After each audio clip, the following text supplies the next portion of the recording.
அநியாயமா 4 உசுறு போச்சு. அப்பளம் போல் நொறுங்கிய சொகுசு கார்.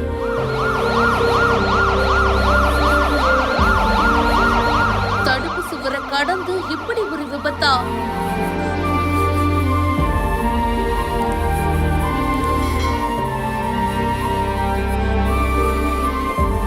திருப்பதியில இருந்து ஹைதராபாத் நோக்கி வேகமா ஒரு சொகுசு கார் வந்திருக்கு. ஆந்திரா நந்தியாலா மாவட்டத்துல ஆலக்கட்டா மண்டலத்துல நல்லக்கட்லா பட்டலூரு இடையேயான தேசிய நெடுஞ்சாலையில கட்டுப்பாட்டை இழந்து தடுப்பு சுவரை கடந்து எதிர் திசையில வந்த ஒரு தனியார் பஸ் மேல மோதி இருக்கு. இந்த கொடூர விபத்துல கார்ல பயணம் சென்ற 4 பேர் சம்பவ இடத்திலேயே இறந்து போயிருக்காங்க. மேலும் 2 பேர் படுகாயமடைஞ்சிருக்காங்க. இத பத்தி கேள்விப்பட்டதும் உடனடியா போலீசார் சம்பவ இடத்துக்கு வந்து காயமடைஞ்சவங்க ஆம்புலன்ஸ் மூலியமா அரசு மருத்துவமனைக்கு அனுப்பி வச்சிருக்காங்க. காருடைய முன்புறம் அப்பளம் போல் நொறுங்கி இருக்கு. கிரேனுடைய உதவியோட காரை அங்க இருந்து எடுத்திருக்காங்க. ரொம்பவே சிரமப்பட்டிருக்காங்க. தேசிய நெடுஞ்சாலையில இதனால கடுமையான போக்குவரத்து பாதிப்பும் ஏற்பட்டிருக்கு. நல்ல வேளையா பஸ்ல வந்த பயணிகளுக்கு எந்த காயமும் ஏற்படல. இந்த சம்பவம் அந்த பகுதியில சோகத்தை ஏற்படுத்தி இருக்கு.